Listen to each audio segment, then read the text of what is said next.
Hello, it is Monday, July 7th, and I'm back again to read the United Church of Christ daily devotional and discuss my thoughts and impressions of it, not specifically from a Christian perspective, but using a Christian text, scripture, and text to talk about everyday life and feelings. Certainly something anyone can do with any sacred writings or tradition, or any writings for that matter, your favorite poet, and relating it to life.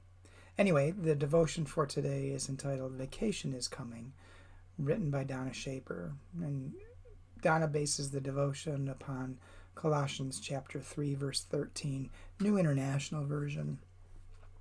Bear with each other and forgive one another if any of you has a grievance against someone.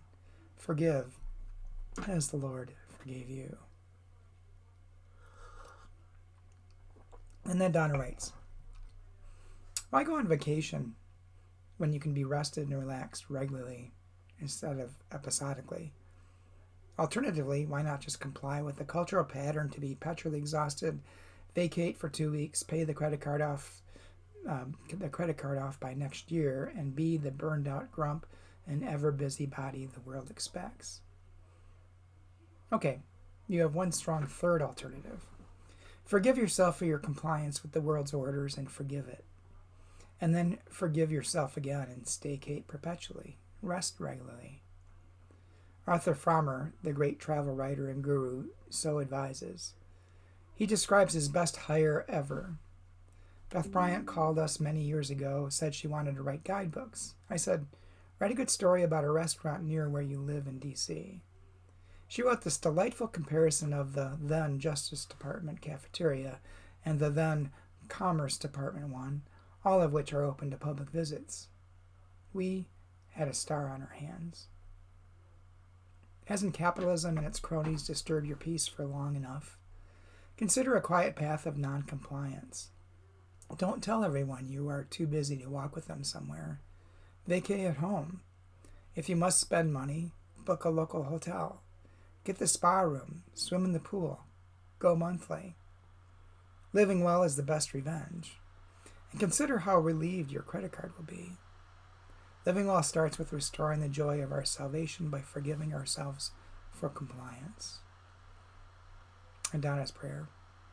Forgive us, O God, for obeying the wrong rules. Remind us of your wisdom that we are here to praise you. Thanks for the bargain hidden in plain sight next door. Well, a few things that went through my mind as I was reading through this, I think through Donna's words, is how it's so easy to get caught up in our capitalistic world.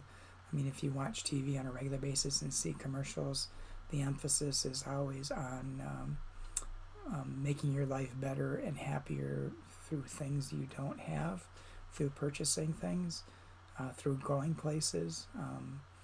Sometimes there's almost like a competition to see who has the most extravagant vacation, going to exotic places and spending lots of money doing that.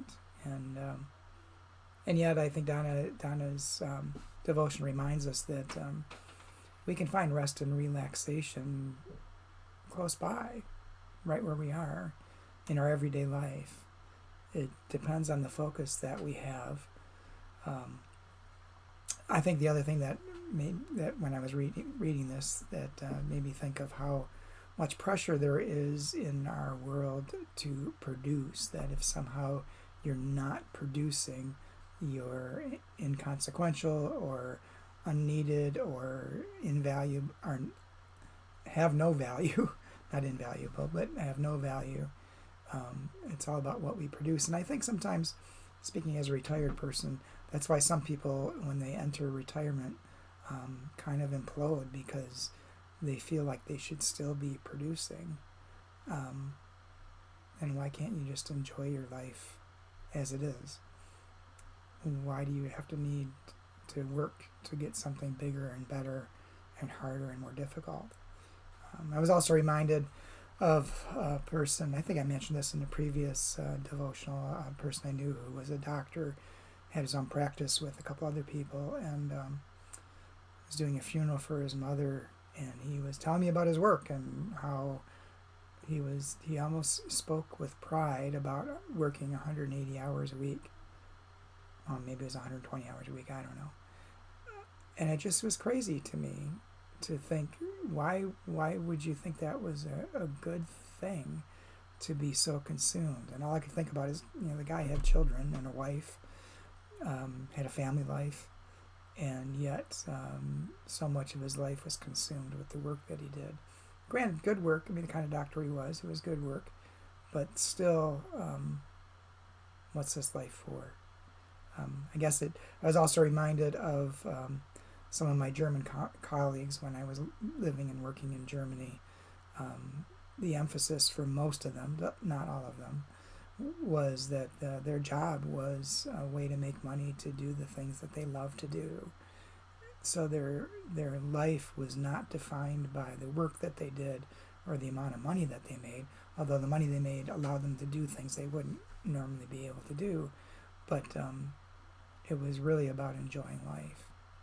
And I think that's important. And I think if you believe in God, I think that's what God would want of us, is to enjoy this life and not be slaves to our occupation or to accumulation or whatever the multitude of things that our culture seems to want us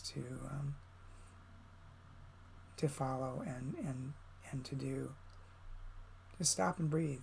Notice when you're outside, when you're going for a walk. Listen for what you hear. Try to identify the bird sounds you hear. Listen for the chipmunks and the squirrels nibbling on nuts and scurrying about and racing around chasing each other. Look for the life that's all around you instead of looking for the life that you think you need. Then maybe you'll just find it. Anyway, my thoughts for the day. Hope it's given you something to think about. And hope to talk to you again soon.